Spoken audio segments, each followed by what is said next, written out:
Hello, this is MichaelFeeley, and welcome once again to my podcast, The Secrets of Da Vinci.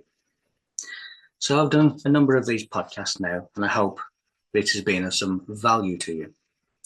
Today, again, I will talk about seemingly numerous things, but I will always state each week that everything I talk about all relates to one thing. So let me begin with creation. Just imagine you are the universal mind. You are that mental singularity. You are in the darkness of the dreamless sleep. And we can all appreciate that feeling. Imagine that you wish to experience something outside of that darkness. Imagine you wish to experience what life would be like. Imagine you wish to experience indeed what you are. So you have an idea. And it is that idea that became the Big Bang of science, the epiphany.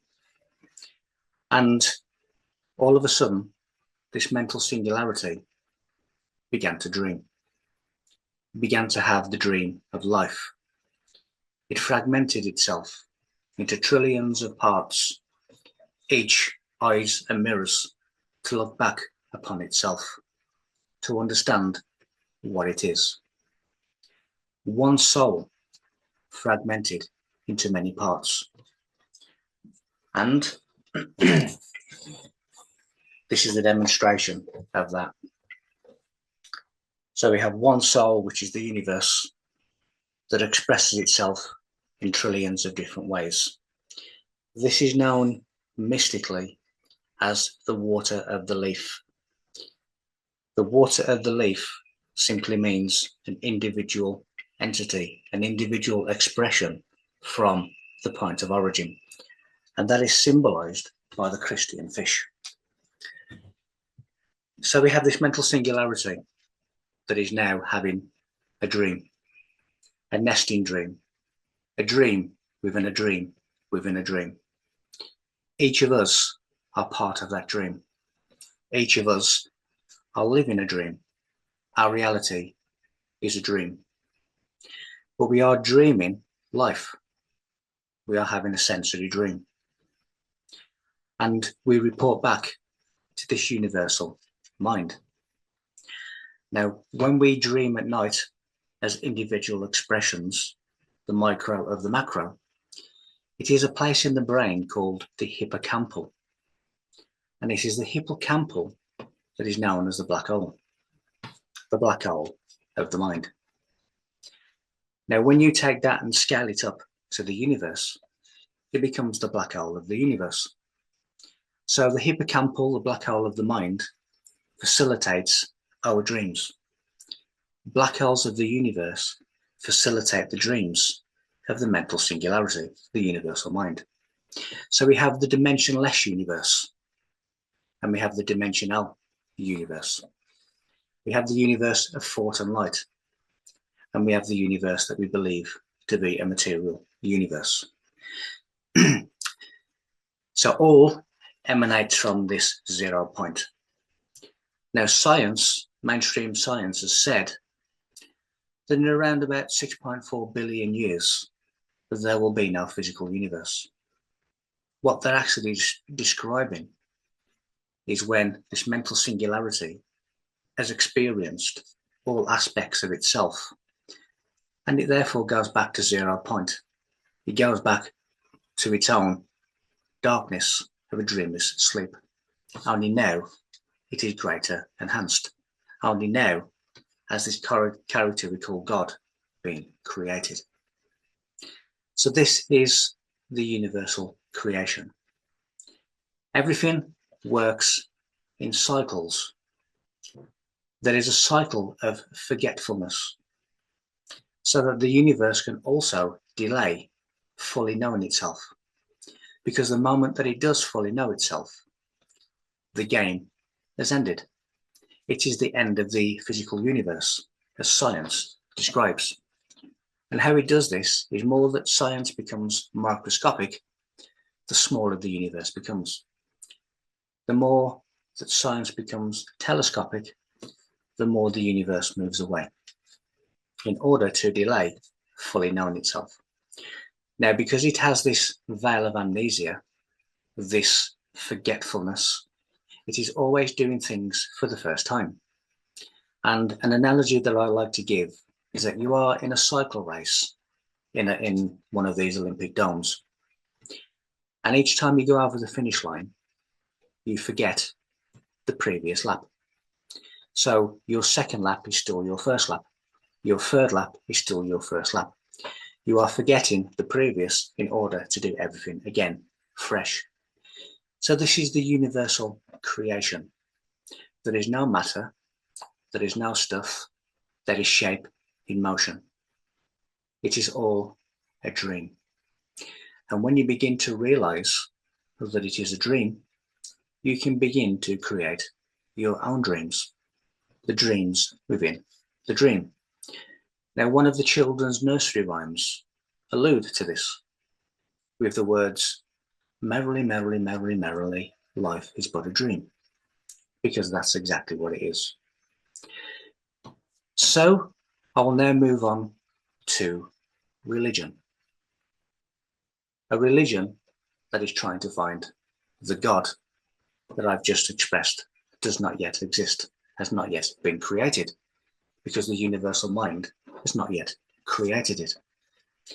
And the word God simply means balance. So when you go into a church that is deliberately imbalanced, you can never find God. And the imbalance comes from the suppression of the divine feminine. And this is the same throughout religion, even into Masonry. So what is religion really? Words have multiple meanings.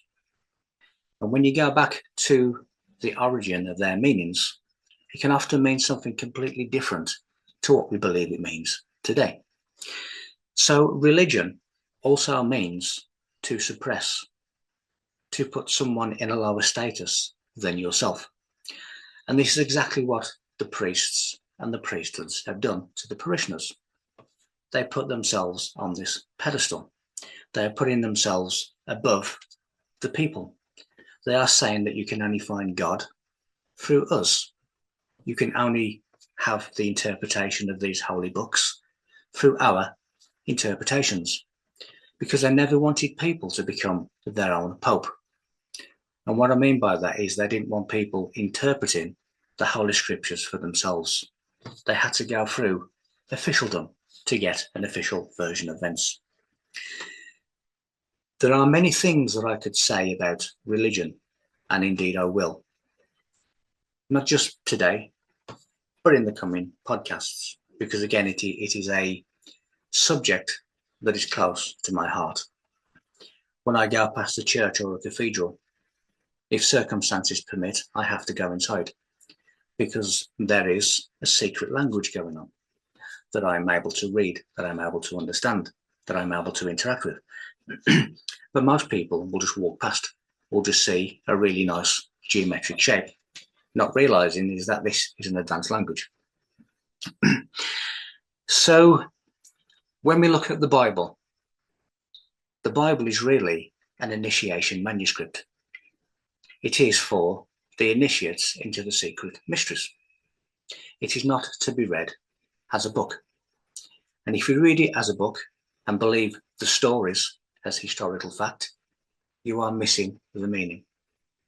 If I was to go out now into any town or city in this world with a Bible and was to pass that Bible to passers-by and say, can you read that to me?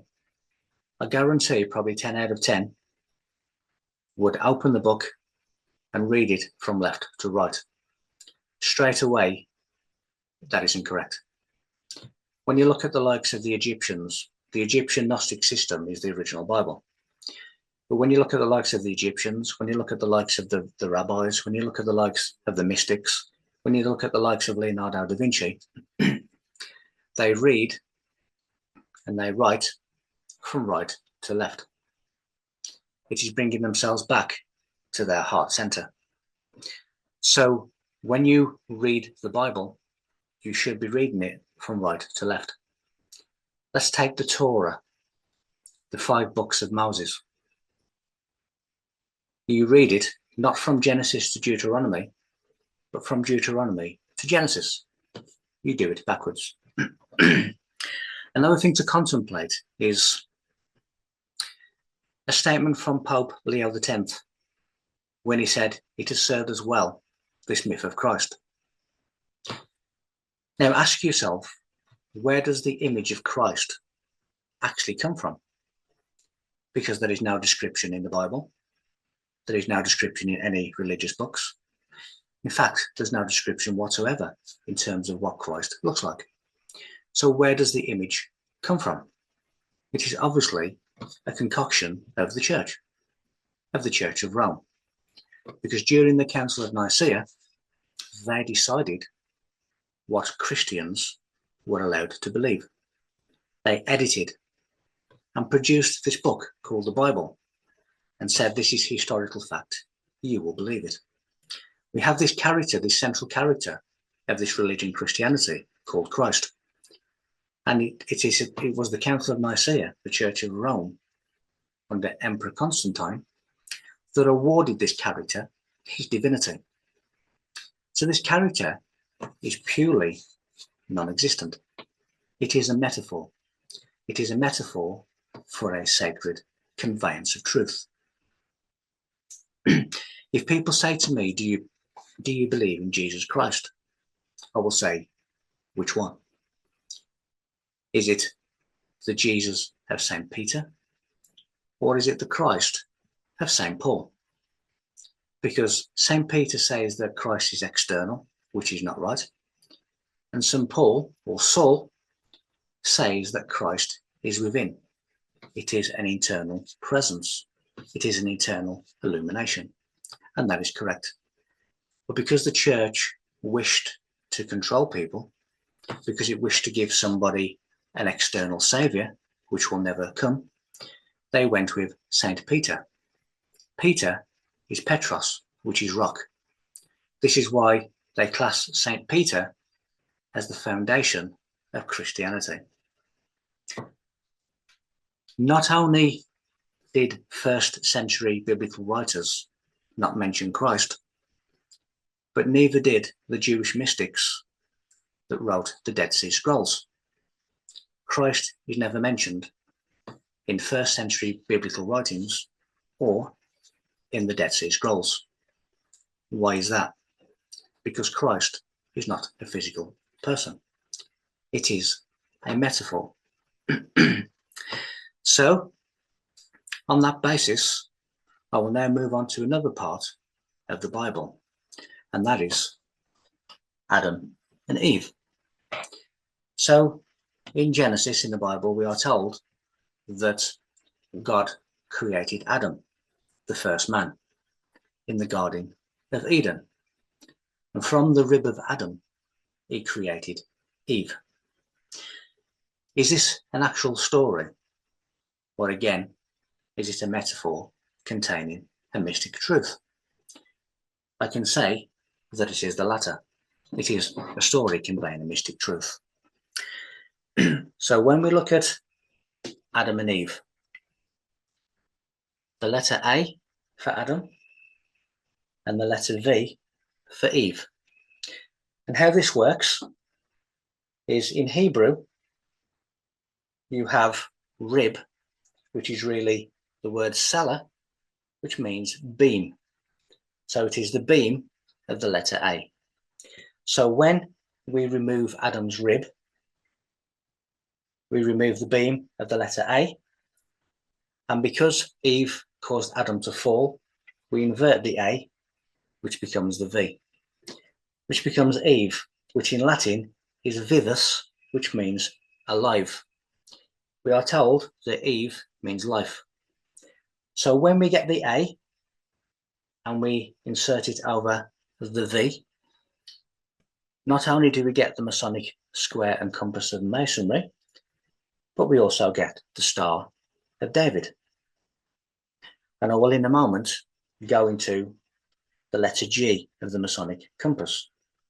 So we have the Star of David, Adam and Eve, the Masonic compass, which is really the hexagram. Now, when we look in the Bible, it says, in the beginning. Well, the word in the beginning in the Hebrew is Bereshith. And Bereshith means, in the beginning, he created the six, the hexagram, the Adam and Eve. It is geometry. And in a previous episode, I went into how there is no matter, there is no stuff. It is just pattern and form in motion, which is geometry. It is talking about geometric creation.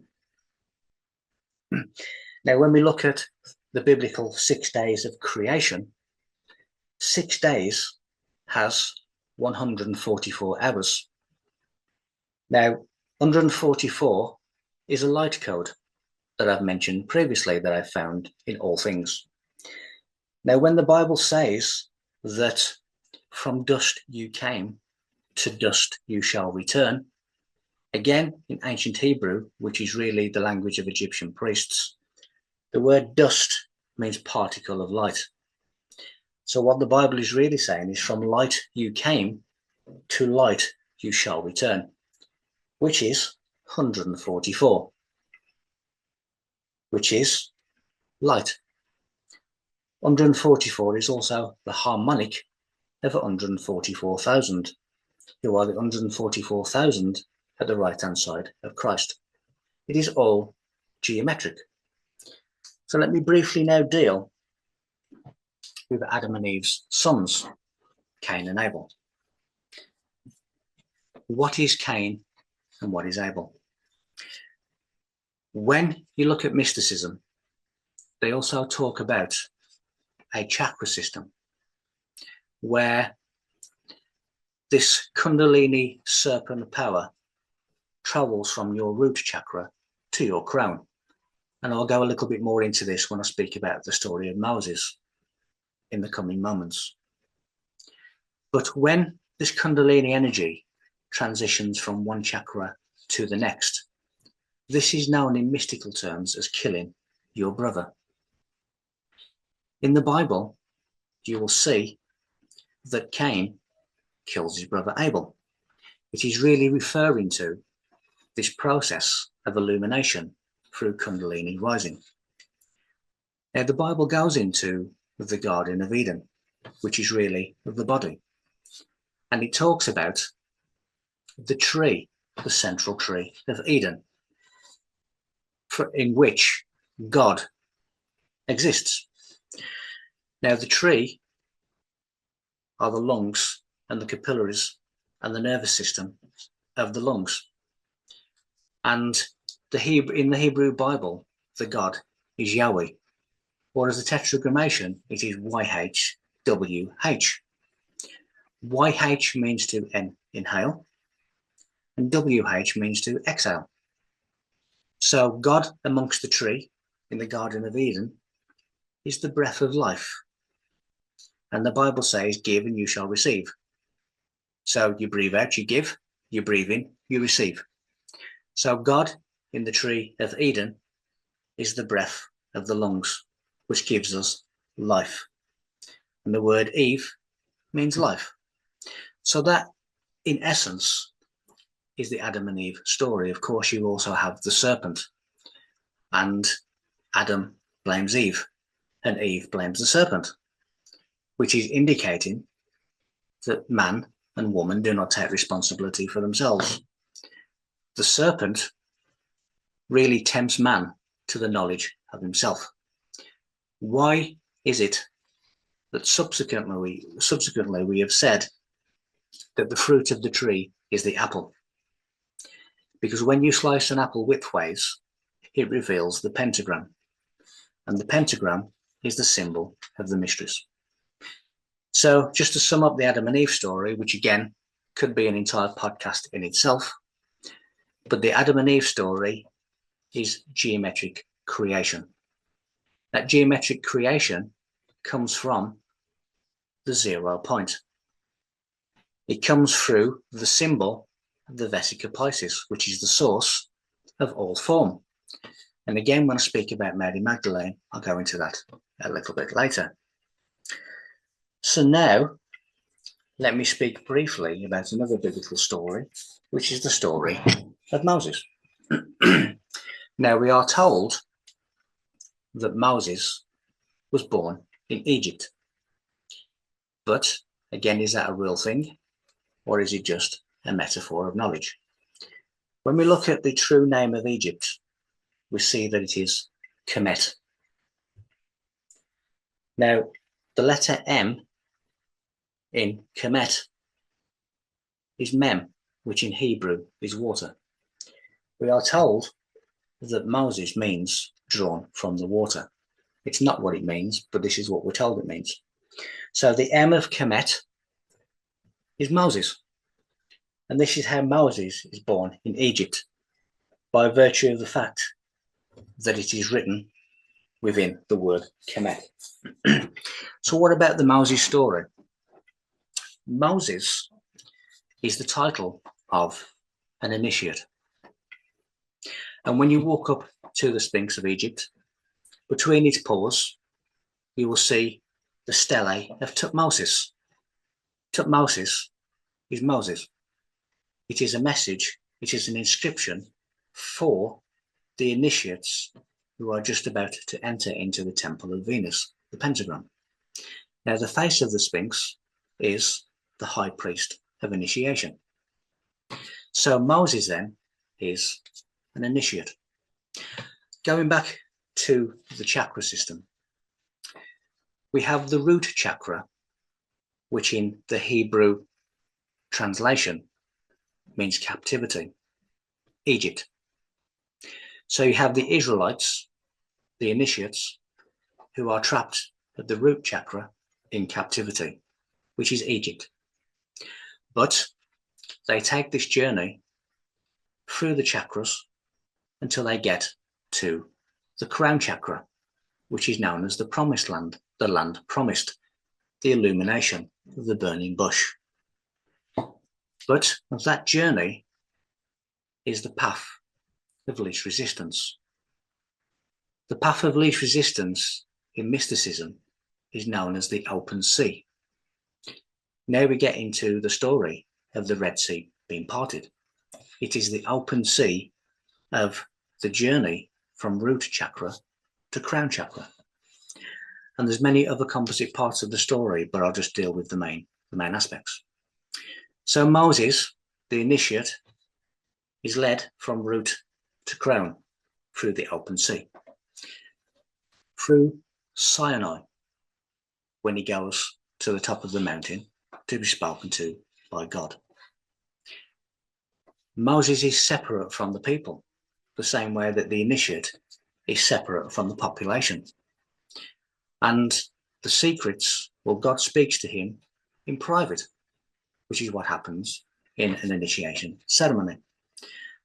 And the initiate, at some point, as he or she goes through the different degrees, will reach the burning bush, the promised land, the illumination of the mind.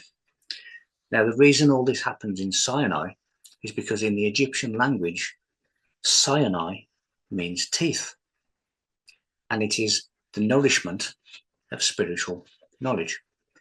Again, I will go into the mouth in a subject later on in this podcast.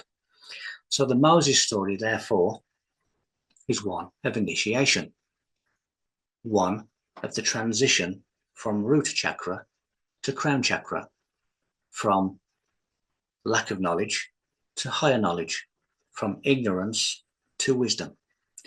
That is the story of Moses. And as I said, there's many other composite parts, but each of those composite parts, like the brazen serpent, like the manna bread, like the staff of Moses, like the chariots, are all relating to the same conclusion. So there's really no need in this podcast to go into every single part of the story, because they all relate to the same thing, the inner illumination of the mind. That, in essence, is Moses. So now, as stated, let me go a little bit into Mary Magdalene. We are told in the Bible that Mary Magdalene was the beloved disciple. People say that in Da Vinci's Last Supper, the feminine-looking apostle is Mary Magdalene, the one who he loved above all else. On another podcast, I will go more into detail about the secrets of the Last Supper. But Mary Magdalene, which has a numerical value of 153. As I said, it is the Vesica Piscis, which is the source of all geometric shape. Now, inside the mandala, from left to right, it has a unit size of 153, which is Mary Magdalene. Now, the first shape that emanates from the Vesica Piscis, the womb, is the triangle, the Trinity, which is 180 degrees, which is 1 pi radian, pi. Now we have Mary Magdalene Day, or the Feast of Mary Magdalene, on the 22nd of July. 22/7 is an abbreviation of pi. So all of this is encrypted. But we also have within the mandala, the inner essence, the almond, the fish of Christianity, as I've said in other podcasts. Now, the fish of Christianity also relates to the individual expression of one soul, as I said at the beginning. The word fish also means the mouth of man. So how is that significant to Mary Magdalene and the Vesica Piscis? We have in the body, or certainly the feminine has within the body, the divine mirrors, the sacred twins, and that is the yoni and the mouth that are joined together. So the womb is attuned to the frequency of creation, which is why in church we sing hymns.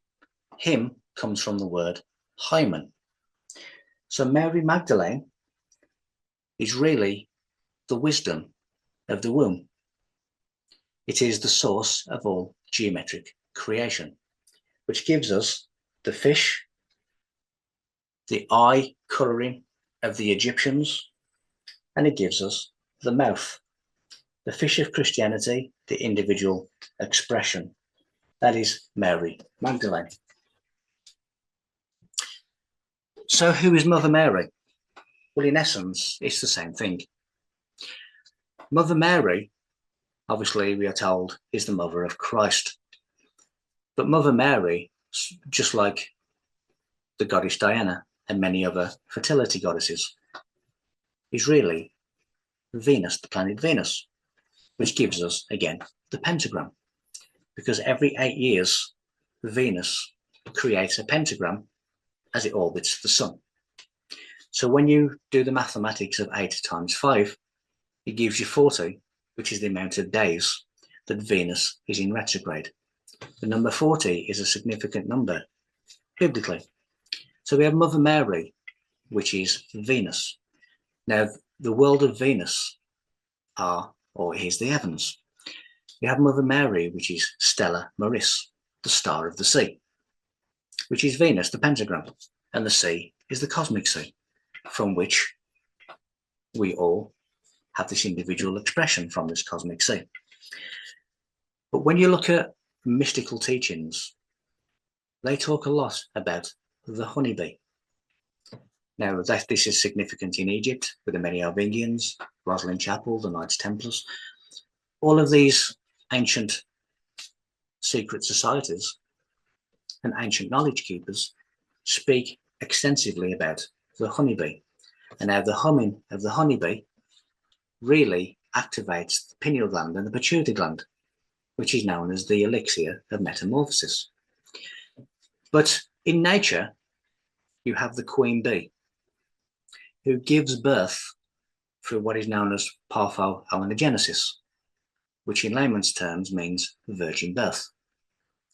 This is the virgin birth spoken about in the biblical story of Jesus. Again, there are many other composite parts to this story, but in essence, Mother Mary is the queen bee, but also Venus, of which the bee is an incarnation, and they are all the cosmic sea, the cosmic womb. So we have to transition from here back to there. Higher understanding has the number 9. Now, when we come into this world, the fetus is upside down in his or her mother's womb. So the number 9 is inverted to the number of man, which is the number 6. And through self-development, self-evolution, we have to invert the number 6 back to number 9, higher understanding. So this is really the story of Mother Mary. Now, Mother Mary is really associated with the colours white and light blue. The significance of this is that a queen bee will live for 5 years. The number 5 again relates to the pentagram. But the initial colour of the queen bee is white, and on the 5th year of the queen bee's life, she is light blue. So therefore, white and light blue is the lifespan of the queen bee. This is Mother Mary, which is really in essence the same as Mary Magdalene. Both of them are womb wisdom. These are the two Marys, and Mary of Bethany is also the same character, but I'll go into that another day. I've already mentioned in brief what Christ is, which is your inner potential. But in the kingdom of the insects, Christ is the carpenter bee, who is a solitary bee who lives by itself. And this is how the Bible describes Christ, as a solitary character. So in the world of nature, we have the queen bee and the carpenter bee. How does nature become significant?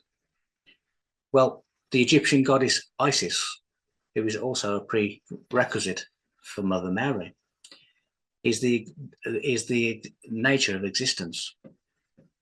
The veil of Isis is the inaccessibility of nature's secrets. And nature reveals her secrets to us through the golden ratio, through phi, which again can be related to 6 and the hexagram. When we put the pentagram and the hexagram together and we merge these two geometric shapes, it gives us the 7-horned goat that Revelation states Christ appears as. All of these things are geometric. They are the emanation from the cosmic womb, the cosmic sea. We are all expressions, individual expressions of the cosmic sea. We are all fishes, the fishes of Christianity. We also have the story of Longinus, who was the Roman soldier that was instructed to thrust the spear that we now know as the spear of destiny into the torso of Christ to ensure that he had died on the cross. Now, in secret societies, they believe that the teachings of Christianity are in error, that they are false teachings. So, thrusting the spear of destiny into Christ signifies the end of Christianity, the end of the false teachings. So when Longinus is shaking the spear to make sure Christ has died, when we get the word spear shaker, we get Shakespeare. And within the works of Shakespeare, there are many mystic teachings that put right the wrongs of the false teachings of Christianity. So again, that in essence is the story of Christ. What I will do now is talk about what is Solomon. What is Solomon's temple? What is the Ark of the Covenant? The Bible speaks a lot about Christ being crucified in Golgotha, in Calvary. Calvary comes from Calvaria, which means the head. Golgotha means the place of skulls. It is the head. The number 22, which is significant in mystical teachings, relates to the 22 bones of the skull, where we get the light to become enlightened. So if everything is talking about the head, it then makes sense that so is Solomon. so is Solomon's temple, because Solomon is the brain. Solomon's temple is the hippocampus, which relates to the learning process of the mind. Now, in the Knights Templar system, they have Baphomet, and there are many truth groups out there that have this completely wrong, claiming that Baphomet is some kind of Gout Mendes satanic ritual. Baphomet really means father of the temple, and that temple is called the Holy of Holies. Solomon's temple is the hippocampus. So it is not anything to do with Satan, it is to do with illumination. As I said at the beginning, when I spoke about the hexagram and the Masonic square and compass, when you look at the Star of David, the hexagram, we have 1, 2, 3, 4, 5, 6, 7 places, 6 points, but the center is the 7th. The center of the Masonic compass is the letter G. So what does it stand for? G relates to the mystic number 7, the gamut, which is the limit of human range. Now, as I've said previously, we also have the governmental meetings called the G7, which is no coincidence.